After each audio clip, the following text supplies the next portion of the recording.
When we're trying to provide healing practice for Aboriginal and Torres Strait Islander people, we are stuck in Western modalities, we're stuck in Western workplaces with entrenched racism, entrenched socio-political context that as practitioners we have to fight against in order to do our practice properly.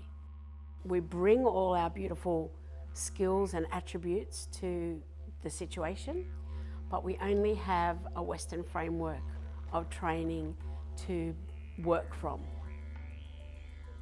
What's been missing in the training is talking about healing Aboriginal and Torres Strait Islander spirit, because that's what ultimately has been hurt, and no one's doing that type of training. We need to do this, get some real healing happening and practical tools that people can take back to their workplaces and community that will support cultural and spiritual healing. If we don't have culturally informed practice, it's difficult to provide cultural safety.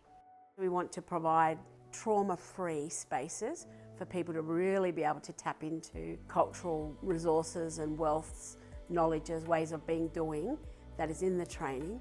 We can't do that if people are going to be elevated. My name is Robert Young. Everyone calls me Bob or Rob. I'm going to be a cultural facilitator in this beautiful program. I get inspired by connecting to community, yarning to community, giving some cultural safe space to yarn and healing, connecting the country. My whole life is a part of being involved in developing the Aboriginal community to move forward and proceed into the future. It's about taking that collective knowledge that I've been given and make sure I pass it on as traditional law would allow me to do. In that training we have a word for my people. It's Amajan. It means open-minded, and we open their mind to the broader conceptions of different circles of community, and that allows them to interact in a more free and confident way. By the same time, it enriches the society as a whole.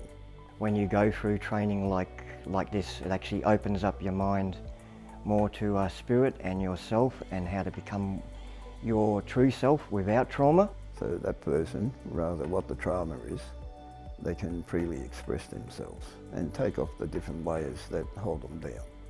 A process of healing takes many, many years, and even if you're really old, you might still hold on to a trauma. Using carving, it actually gives them a brand new skill, and then if they're in that traumatic space, they can go and carve something or they can sand something down. It actually gives them a space where they can think and feel and get that out. Because I grew up on country all of my life, that's all I've known, is to be around country, culture, family, and I know that other people don't have that opportunity. So I want to share my experience of the way I support healing throughout my counselling career with my clients. I've worked in these spaces using culture for a long time, and I want to now share those skills, share those resources, share that knowledge with you. This training is vital to support anyone working in mental health space with Aboriginal people living in trauma to be able to have tools and resources to go back to their communities, to their workplaces, so that they can sit with and listen with our people and have tools to be able to help them heal, help them understand who they are.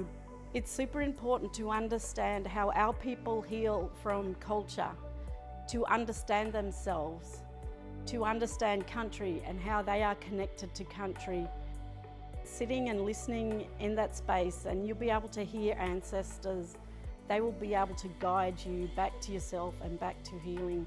And this is why it's important to pass on this knowledge and these cultural practices which you will learn throughout the week while you're here.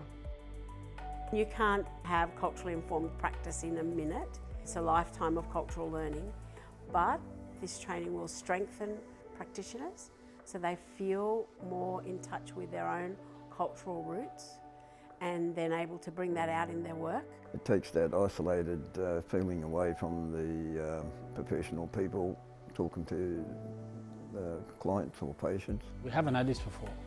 To have this opportunity to come out and have a yarn. I hope that participants who come in and sit in this space know and understand cultural ways of caring for our people, caring for each other, how to care for our families, and how to care for our colleagues in this way, because we need to be able to support each other.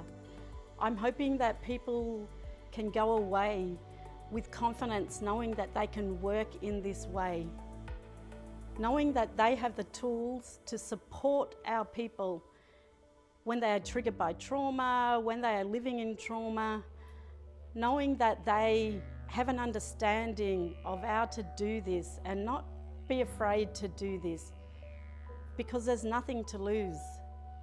There's only healing to happen and culture to gain. And I want that for all of our people. Yama Nindai, Niani New Maran, Niani Winanai, Niani Nigeria, Niani Winanai, Niani New Dawn, Niani Winanai Lai, Yama Niani New Dawn.